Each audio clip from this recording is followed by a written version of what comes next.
ये इसके अंदर 1731 कॉलोनीज को इन्होंने बिना लेआउट प्लान फाइनल किए उनको राइट ऑफ ओनरशिप के लिए अलाउ किया है। जी। मैं कोर्ट में था, मिस्टर मनमोहन चीफ जस्टिस थे, मैं भी वहां पर सामने खड़ा था। तो उन्होंने दो चीजें उस टाइम कही। एक तो उन्होंने कहा कि ये जो 69 कॉलोनीज निकाली गई हैं, ये इलीगल वे से निकाली गई हैं। You can't differentiate between rich and poor to give the right of ownership. That was his verdict. बिल्कुल। अच्छा, दूसरा उन्होंने जो उनके एएसजी आए हुए थे उनको उन्होंने कहा कि ये जो आपने 1731 को राइट ऑफ ओनरशिप दिया है ये गलत है। बिना लेआउट प्लान के आप कैसे दे सकते हैं? लेआउट प्लान आप जिसको आप राइट ऑफ ओनरशिप देंगे कल को रोड के लिए वो जगह छोड़ेगा नहीं। This is the wording of the जज चीफ जस्टिस। और उन्होंने उनको बहुत डांटा कि मुझे इसका आंसर चाहिए। ये तो कहीं ना कहीं ये ऐसा है कि प्रैक्टिकली था तो शॉर्टकट इलेक्शन जी। लेकिन ये कानून बहुत अच्छा था। ये जो राइट ऑफ ओनरशिप का कानून था, कम से कम इसके अंदर क्या है कि है क्या 1731 कॉलोनी क्या है। इसके अंदर दो चीजें लिखी हुई हैं। जो 20 फुट से नीचे रोड्स हैं, हाँ। वो रीजनरेशन पॉलिसी में जाएंगी। रीजनरेशन में that will be demolished and rebuilt by the, मतलब ये लिखा है। और जो जो इसमें 20 फुट की रोड है 1731 में, they can apply for the regularisation, that is written.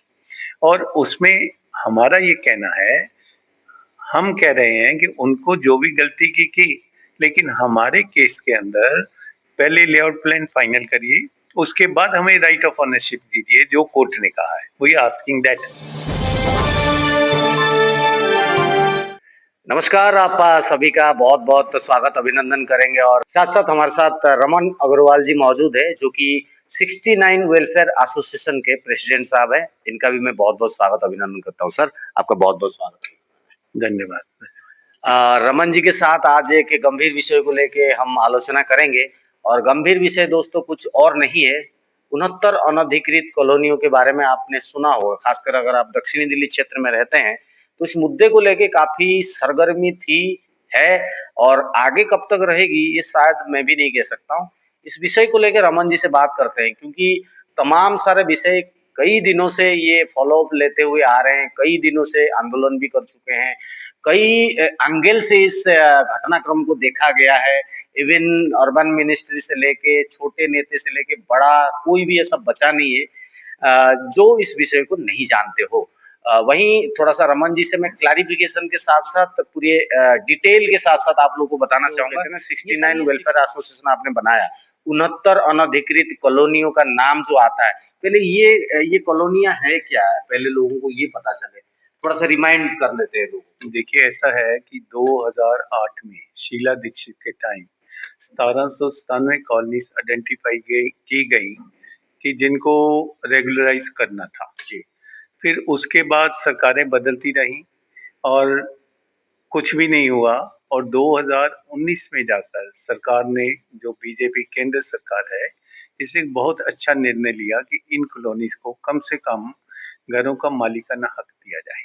और उसके लिए उन्होंने एक कानून लाए 2019 में, to give right of ownership to the residents.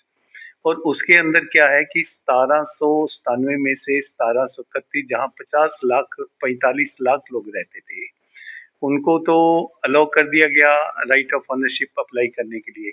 उसमें से जो 69 कॉलोनी जहां 5 लाख लोग रहते थे, उनको इन्होंने सेक्शन 7B के अंदर डालकर इसको आउट कर दिया टोटल सिस्टम में से। मैं थोड़ा सा सर इसमें जोड़ना चाहूंगा। सर ने यहाँ पे 2019 का जिक्र किया और वहां पर राइट ऑफ ओनरशिप की बात करी और 1731 कॉलोनियों को एक टैगलाइन दे दिया कि भाई पीएम उदय योजना के तहत इन लोगों के घरों के मालिकाना हक इनको दिया जाए, यानी कि रजिस्ट्रेशन प्रक्रिया इनको दे दिया जाए। 2019 में ये प्रक्रिया शुरू होती है। सर अभी ये कह रहे हैं कि एक टैगलाइन आता है, कुछ ऐसा होता है, कुछ कॉलोनियां छूट जाती हैं, शायद वही हो आप लोग।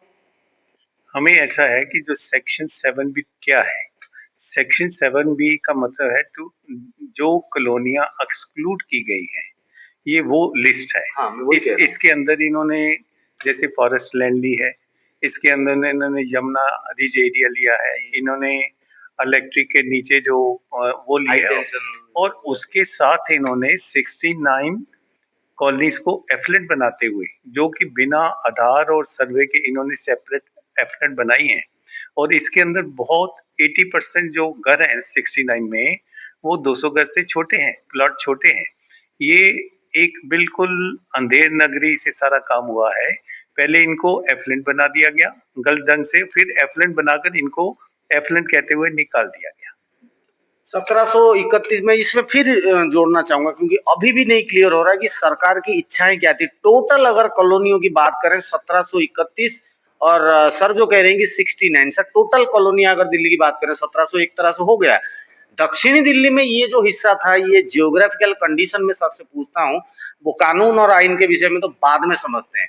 ये सर जो 69 अनधिकृत कॉलोनी छूट गई है, आप जैसे कह रहे हैं, इसका जो जियोग्राफिकल कंडीशन यानी कि भौगोलिक स्थिति जो है, अगर मानचित्र एक बनाया जाए, एक ड्रॉ लाइन खींची जाए, थोड़ा सा इसके एरिया थोड़ा सा ब्रीफ करें सर, कितना एरिया को ये देखिए, ये जो 69 कॉलोनीज हैं, इसमें मैक्सिमम कॉलोनीज जो हैं वो साउथ दिल्ली में आती हैं जी। और ये कहा जाता है कि हमारे मेंबर पार्लियामेंट जब ये सेग्रीगेशन हुई, वो रमेश भदौरी जी वहाँ प्रेजेंट थे। उनकी प्रेजेंट के अंदर ही ये सारा काम हुआ है, और ये भी कहा जाता है जिन कॉलोनियों में ज्यादा बड़े प्लॉट थे, उन कॉलोनियों को निकाल लिया गया, क्योंकि वहाँ अवैध निर्माण के थ्रू एक इनकम का सोर्स देखते हुए इनको छोड़ दिया गया, ऐसा कहा जाता है। ऐसा कहा जाता है। तो लेकिन जो उन्होंने जो अर्बन मिनिस्टर ने पार्लियामेंट में कहा, उनका ये कहना था to prioritize the weaker section. जी। हम इसको जो इनको भी करेंगे, लेकिन बाकी कॉलोनी कुछ हो जाए तो फिर करेंगे। 1731 कॉलोनियां हो जाएं, उसमें आधी हो जाए फिर करेंगे। लेकिन देखिए 1731 कॉलोनी में करीब यदि हम लगाएं तो 8 लाख घर आते हैं 8 लाख जिनकी रजिस्ट्री होनी है, और अभी तक मेरे का 25,000 5 साल में हुआ है, रजिस्ट्रियां हुई हैं। तो लोगों ने अप्लाई किया लेकिन कोई भी पास नहीं हो रही है। उसके अंदर जो बहुत बड़ा एक रीजन आ रहा है कि जो ऊपर डायरेक्टर्स बैठे हैं, is a total corruption in the DDA. वहां पर क्या है कि वो 50 गज वाले से भी 1 लाख रुपया मांगते हैं। अब गरीब आदमी के लिए देने के लिए तो है ही नहीं, तो वो किसी भी तरह बिना पैसे लिए आगे बढ़ते हैं, और कानून इन्होंने जानकर इतना टिपिकल बना दिया है, लोगों की रजिस्ट्री हो ही नहीं रही है, और ये टोटल फ्लॉप हो गया है सिस्टम। और हमें कहते हैं जी वो 50% होगी तो वो करेंगे।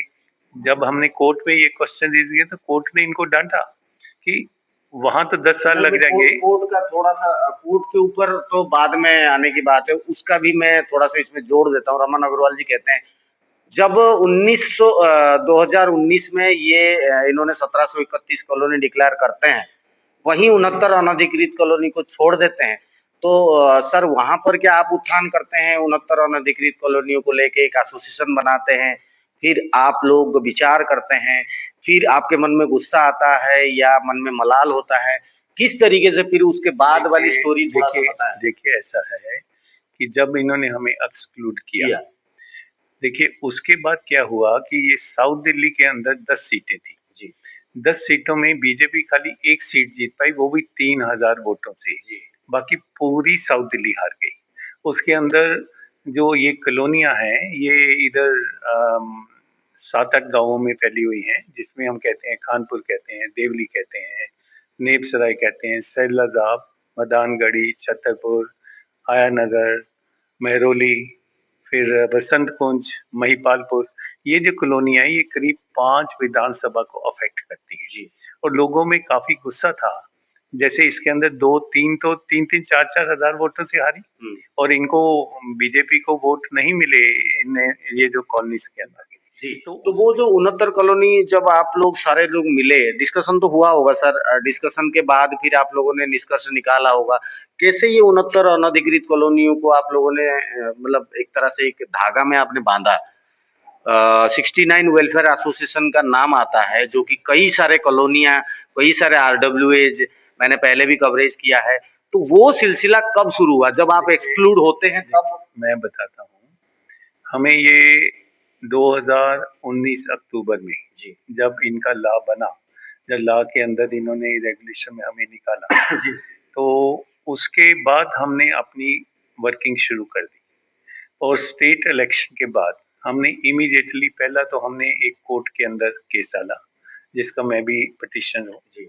और वो 2000 मतलब 1920 में जाकर लगा। तो आपने कोर्ट केस क्यों डाला सर? आपने अधिकार का हनन होते हुए देखा, डिस्क्रिमिनेशन देखा, आप लोगों की गुट में क्या बातें हुई, किस तरीके से ये आपने निष्पत्ति लिया कि भाई पार्टी किसको बनाया आपने, किसके अगेंस्ट में आप कोर्ट चले गए? वो भी देखिए थोड़ा सा बताएं। इसके अंदर क्या है कि ये जो कानून पास किया ये अर्बन मिनिस्ट्री ने किया है। जी और अर्बन मिनिस्ट्री ने किया है कि इसके अंदर जो इन्होंने सेक्शन 7B से हमें निकाला है, वो जो निकाला है वो समानता के मौलिक अधिकार के विरुद्ध है।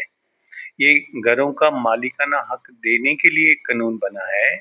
और इसमें और अमीर और गरीब का इसमें डिफरेंशिएट नहीं किया जा सकता। ये कोर्ट ने भी बहुत डांटा है इनको। और ये यही कहते हैं कि नहीं नहीं हमने एक्सक्लूड नहीं किया है, हम बहुत जल्दी इनके डेवलपमेंट नॉर्म्स बना रहे हैं, लेकिन उधर हमें एक्सक्लूड कर रखा है। इसके लिए क्या है कि जैसे हमने लेटर डाली प्लानिंग कमीशन को, हमने कहा कि 1731 के डेवलपमेंट नॉर्म्स आ गए। वो 2022 मार्च में डेवलपमेंट नॉर्म्स 1731 के आ गए थे। हमने कहा कि हमारे 69 के बनाए जाएं। बना दिए, हाँ और correct है। उनका ये कहना था कि ये जब तक डिलाइनेशन ऑफ बाउंड्री नहीं होती हम डेवलपमेंट नॉर्म नहीं बना सकते। फिर उन्होंने हमारी लेटर उठाकर फॉरवर्ड कर दी पीएम उदय कमीशन को। फिर पीएम उदय कमीशन का हमें आंसर आता है कि ये जो डिलाइनेशन ऑफ बाउंड्री है ये तब तक नहीं होगी जब तक आपको एक्सक्लूड किया हुआ है। क्योंकि नहीं, मैं इसमें इसमें एक और बड़ा मुद्दा जोड़ना चाहूंगा। ये पीएम उदय योजना और एक्सक्लूड एक्सक्लूड के बाद एक नियम बनता है, कानून बनता है, जो कि 1731 कॉलोनी को इन्होंने बना तो दिया, वहीं जो एक्सक्लूडेड थे, एक सर जो एक नए मुद्दे के ऊपर बात कर रहे हैं, शायद वो मैं बोलना भी नहीं चाहूंगा, वो सामने भी एक कोर्ट में केस भी चल रहा है रमन जी के जरिए, और ये 69 अनधिकृत कॉलोनी के कई सारे लोगों के जरिए सहमति से ये चल रहा है। मास्टर प्लान आपने सुना होगा दोस्तों, 2041 मास्टर प्लान सुना होगा। 2021 यानी कि 19 20 21, तो इसमें सर इसमें भी आप लोग आते हैं, दिल्ली में आप लोग बसते हैं। अगर मास्टर प्लान लागू होता है तो इसमें फिर मास्टर प्लान के तहत आप लोग कहाँ सेट होंगे, किस तरीके से नियम आएगा, तो वो पॉइंट एक बार मैं जानना अभी चाहता अभी जो ड्राफ्ट मास्टर प्लान हूँ। जी लेफ्टिनेंट गवर्नर ने लास्ट ईयर 23 में मार्च में ओके कर कर ऊपर सेंट्रल गवर्नमेंट को दे दिया था, लेकिन अभी तक वो होल्ड कर कर बैठे हैं। क्यों होल्ड कर कर, कोर्ट ने भी बहुत डांटा है, जी उसमें जी कुछ कोई आंसर नहीं है कि क्यों होल्ड किया हुआ है। उसके अंदर एक क्लॉज है, उसके अंदर क्लॉज रिगार्डिंग एफिलेंट कॉलोनी, जी उसमें जी बहुत क्लियर लिखा हुआ है कि इनके development norms will be formed और ये इनका लेआउट प्लान फाइनल होगा और ये अपना रजिस्ट्री करवा पाएंगे एफलेंट वाले। मतलब will be done, will be applied, will be सब सर, विल बी होके तो भविष्य में कौन देखा है जंगल में मोर नाचा, किसने जाना है।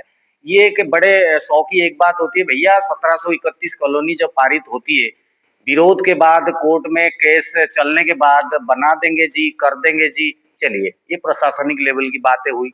वहीं रमन अग्रवाल जी के यहाँ पर सवाल आता है, आप कोर्ट पहुंच गए, आप आवाज उठाते रहे, आप सभी लोग मिले। सर ये जो नेता लोग आते हैं वोट लेने के लिए, कई सारे इस बीच में 2-3 चुनाव भी चले गए, मैं जानना चाहता हूं आप नाम के सहित बोलें कि कौन नेता, क्योंकि कितने वोटर हैं टोटल, हम मान लेते हैं ये एफ्लुएंट जो एरिया बताया गया है, कितने आबादी रहती होगी, कितने वोटर रहते इसमें देखिए आबादी है अराउंड 5 लाख की। 5 लाख वोटर हैं, नहीं, आबादी है। आबादी है। चलिए बड़े छोटे मिला करके कुछ भी हो, तो वोटिंग परसेंटेज आप निकाल लीजिए कि बच्चे बूढ़े बुजुर्ग हैं, तो परसेंटेज आप खुद ही कैलकुलेट कर लीजिएगा।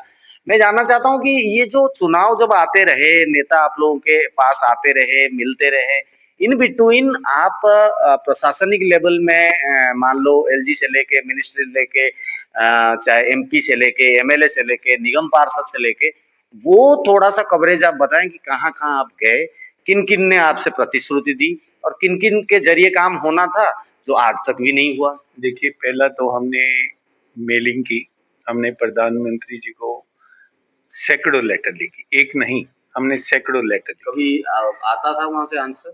हाँ, प्रधानमंत्री जी को लिखी, फिर हमने होम मिनिस्टर को लिखी, अर्बन मिनिस्टर को लिखी, लेफ्टिनेंट गवर्नर को लिखी, फिर हमने प्लानिंग कमिश्नर को लिखी, पीएम उदय कमिश्नर को लिखी। और वाइस चेयरमैन डीडी को भी लिखी। और होता क्या है कि हर लेटर को आगे फॉरवर्ड कर दिया जाता है। हम मेरे पास कम से कम 500 रिप्लाई भी होगा। 500 रिप्लाई। हाँ, अब इनका जो है सिस्टम ये फॉरवर्ड कर दे, ये पीएम मोदी के पास पहुंच जाता है अल्टीमेटली जी घूमता ऑफ हुआ। कोर्स वो जाना और पीएम मोदी के अंदर क्या है कि जैसे पहुंचता है वो हमें एक जवाब देता है, क्योंकि आप एक्सक्लूड किए गए हैं इसलिए we can't do, is a government policy, nothing can be done. पहले क्या था, एक्सक्लूड आता था, अभी पिछली बार 2 महीने से एक नया आंसर आना शुरू हो गया है। वो आंसर आ रहा है कि we are waiting for the court decision. देखिए कोर्ट इनको बार बार डांट रही है कि इसको क्लियर क्यों नहीं कर रहे, गलत है। और हमें इधर बेवकूफ बना रही। मैं फिर पीएम मोदी जो कमिश्नर है उनको मैं पर्सनली मिला था, तो मैंने जब उनको गया तो वो हंसने लगे। वो कहने लगे यार हमारे हाथ में क्या है, ये तो ऊपर से सिग्नल आएगा तो हम कर दें, हम क्या जवाब दें, कुछ तो जवाब देना है ना। ये मतलब सारा आई वॉश हो रहा है। और जितने यहाँ एमपी आते हैं, जितने एमएलए आते हैं, जितने काउंसलर आते हैं, और जितने इवन अर्बन मिनिस्टर आते हैं, मैं आपको बहुत बड़ी बात बताता हूँ। 2019 में हरदीप पुरी जी सैनिक फॉर्म आए थे। जब मीटिंग कर कर कंपेन बाहर निकले तो उनसे मतलब उन्होंने एक दबी जबान में बात की कि यदि ऊपर से मुझे सिग्नल मिले तो मैं तो 2-3 महीने में सब क्लियर कर दूं। ये अर्बन मिनिस्टर कह रहे हैं। और उसके बाद क्या है कि बार बार ये रामवीर भदौरी जी कई बार मिले अर्बन मिनिस्टर से, और यही था कि नथिंग इन अवर हैंड। और ये जो हुआ क्या कि इस बार बहुत बड़ी कंपेन की है रामवीर जी ने, और इन्होंने गली गली में जाकर कहा है कि मैं सरकार बनने के 100 दिन के अंदर ये कॉलोनियां नियमित कराऊंगा। एग्जैक्टली अगर आप चुनाव के दौरान के वीडियो उठा के देखेंगे, मेरे कई सारे इंटरव्यू लिए हुए थे और रामवीर जी ने बाकायदा एक पोस्टर लॉन्च किया था और पार्टी को भी ज्ञापन के तौर पर सौंपा था कि भाई ये काम मैं इन लोगों के लिए करना चाह रहा हूं। उसमें से स्पेशल एक काम था कि 100 दिन के वरीयता प्राप्त कार्यों के अंतर्गत 69 अनधिकृत कॉलोनियों को पारित करना व उनके मालिकाना हक उनको देने की एक बहुत बड़ी एक इच्छा थी रामवीर विदुड़ी जी की भी। और इन लोगों के साथ मिलकर के इनकी तरफ सहानुभूति भी थी, ये हमने भी देखा और उनको कमिटमेंट करते हुए भी देखा। मगर सर फिर हुआ क्या, इलेक्शन भी हो गए, 100 दिन भी निकल गए। देखिए जो साउथ दिल्ली का घोषणा पत्र था उसमें यदि पहली 2 लाइनें पढ़े, उसमें एक लिखा हुआ है कि ये जो संगम विहार है इसकी जो मास्टर प्लान रोड्स है उसको बनाया जाएगा। और दूसरा पॉइंट ये भी लिखा हुआ है कि 69 कॉलोनीज को नियमित किया जाएगा। बिल्कुल। तो हुआ क्या कि अभी उसके बाद एक मीटिंग हुई, बीजेपी की काफी बड़ी मीटिंग हुई, उसमें अमित शाह जी होम मिनिस्टर आए। हमने प्रेशराइज किया कि उनसे ये कहलवाओ कि 100 दिन के अंदर किया जाएगा। और हुआ गया कि उन्होंने एक ब्रॉडर हिंट देते हुए कहा कि 26 से पहले ये कॉलोनियां कर दी जाएंगी। मतलब 26 इसलिए उन्होंने कहा कि तब तक एक दिल्ली को प्रोटेक्शन लाभ मिला हुआ है, तब तक कॉलोनियां तोड़ी नहीं जा सकती। उन्होंने कोर्ट में भी ये बार बार यही कहते हैं उससे पहले कर दी जाएंगी, क्योंकि आपको डरने की जरूरत नहीं है। तो देखिए जब हमने हर दरवाजा खटखटा लिया, हमें बहुत बड़ी उम्मीद थी अपने लोकसभा एमपी रामवीर भदौरी जी से। इनकी जितनी चुनावी सभा थी, इन्होंने ये कहा था कि मुझे गलत ना मानिए, मैं अपनी पूरी पावर लगाऊंगा, मैं झूठा नहीं हूं, मैं इसको 100% कराऊंगा। इन्होंने ये भी कहा कि मेरी अमित शाह जी से बात हो गई है और मैंने उनको कहा है कि दिल्ली जीतनी है तो ये कॉलोनियां करनी पड़ेंगी। ये भी इन्होंने पब्लिकली 2-3 मीटिंग्स में कहा। और उसके बाद इमीडिएटली जीतने के बाद ये साइलेंट हो गए। अब क्यों साइलेंट हो गए? भूमाफिया ने अफेक्ट किया, या ऊपर से इनको शाह जी से कोई रिस्पांस नहीं मिला, और ये साइलेंट क्यों होंगे वही सरप्राइज। अब वो मतलब हाथ पैर छोड़े हुए मैं क्या कर सकता। जब चारों तरफ हमें अंधेरा नजर आ रहा है, इलेक्शन सिर पर है, देखिए बात बहुत क्लियर है कि काम सरकारें इलेक्शन से पहले करती हैं, या फीते काटती हैं या नींव रखती हैं, करती इलेक्शन से पहले। और ये यदि हम इस बार खो जाते हैं, ये हम एक काले अंधेरे में चले जाएंगे। हमारे ये जो नवंबर मंथ है ये बहुत क्रुशियल है। क्या करेंगे आप इसके अंदर क्या है कि हमारी पहली वहां हम अपनी डिमांड लेकर जा रहे हैं, दैट इज वन पार्ट। जो जंतर मंतर जाने का है वहां रोष है और वो है जो हमारी बात सुनी जाए। इसके लिए हमने यूनानिमसली रेजोल्यूशन 69 कॉलोनी ने पास किया है कि इस बार हम किसी भी इनके गलत आश्वासन में नहीं आएंगे और हम टोटल बाइकआउट करेंगे। और जब तक यदि कॉलोनियां नियमित होती हैं तो उसके बाद हम फुली सपोर्ट देम, अदरवाइज हम वोट नहीं डालेंगे, आश्वासन के ऊपर हम वोट नहीं डालेंगे। अब जो है हम इनके किसी को मिलेंगे नहीं, इनकी मीटिंग में जाएंगे नहीं, और यदि जाएंगे भी तो कुछ लोग जाएंगे। हमारा यही काहे के लिए मीटिंग करें। हमारा जो आज स्लोगन है, जो सबसे बड़ा स्लोगन है, कॉलोनियां नियमित किए बिना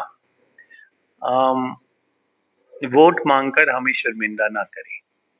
और उसमें हमारा एक ही थीम है कि नो रेगुलराइजेशन नो वोट।